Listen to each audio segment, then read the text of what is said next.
Greetings, this is Ron Smalek, and I am reading The Hunger Games by Suzanne Collins. It is an excellent book. I'm reading it after having watched the movie, and I wanted to record some of my thoughts chapter by chapter. So chapter 7 and 8, the movie seemed to largely follow what happened in the book. I have just a few observations, more of a recap.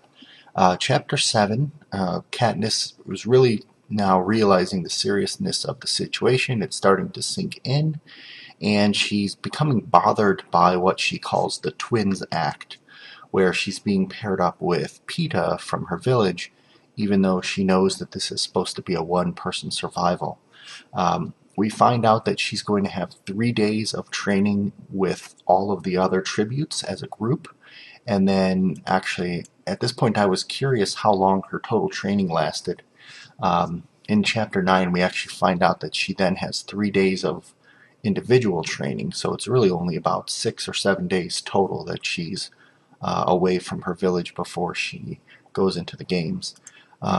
In the book, they do explain the career tributes in a lot more detail. These are the tributes mainly from the wealthier districts 1 and 2 that are basically trained from birth to compete in these games, even though it's actually illegal to train for it. So they must, have a lot more athletic programs, etc. I don't remember what districts 1 and 2 were actually known for.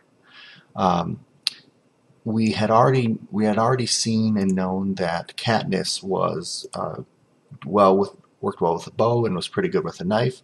Here's where we learn that Peeta's abilities are really his strength, and then his natural ability with camouflage because he was so good with cake decoration.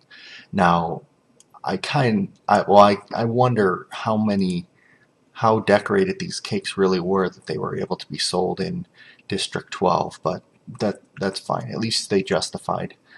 We also get an introduction to Rue in the book. It was obviously a little bit more detailed than what was in the movie. And the chapter 7 actually ends when Katniss is having her evaluation in front of the judges, and she uses her bow to shoot the arrow up into the apple that's in the pig's mouth. And I think this is probably my favorite part of the whole book and or movie, where she bows and says, "Thank you for your consideration," and walks out. I thought that was awesome. At the start of chapter 8, we learn that Peter was rated as an 8, and Katniss was rated as an 11. The scale that they're rated on from their training, this is from up to the point where they're in group training, is 1 to 12, and 12 is supposed to be unreachable. So Katniss basically, because of her actions, got the second highest possible score.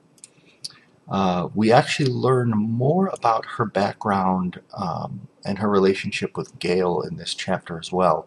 And there was one line, because she's already struggling with how she feels about these guys. Now, I don't intend to focus on the relationship stuff in these notes, but this was one thing that I definitely pointed out in the movie before I started this series, so I do want to make sure I close the loop on whatever happens with the relationships. And her quote, she's thinking to herself that she's comparing in her mind what she has with Gale to what she's pretending to have with Peeta. So I think she's realizing that she did have feelings for Gale, and some of the love triangle stuff that I predicted actually is going to be correct after all. The other thing I wanted to note is that I'm reading and watching this as an adult. Obviously, I've been through this teenage stage where I've had crushes and wasn't sure if I wanted to talk to people, or I had a female that I thought was a good friend, and then I developed other feelings with and didn't know how to handle it, or couldn't catch the eye of the girl that I liked, etc. So I'm pretty sure I can clearly see what the author is describing, what the character's going through, and why.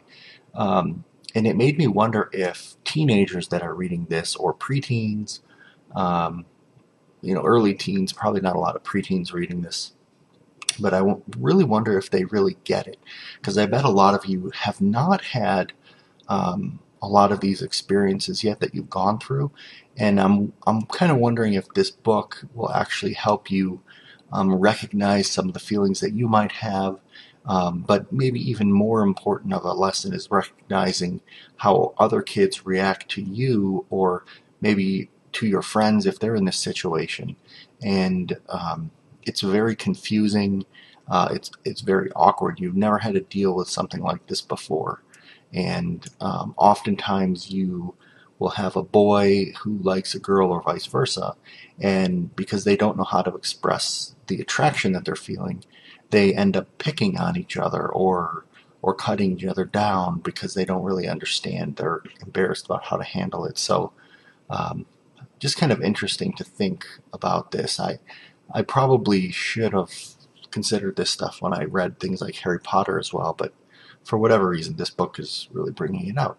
All right, so those are my notes on chapter 7 and 8. Hope you enjoyed it. If you're reading along, let me know if I missed anything, what you thought about these chapters, and I will see you in the next episode.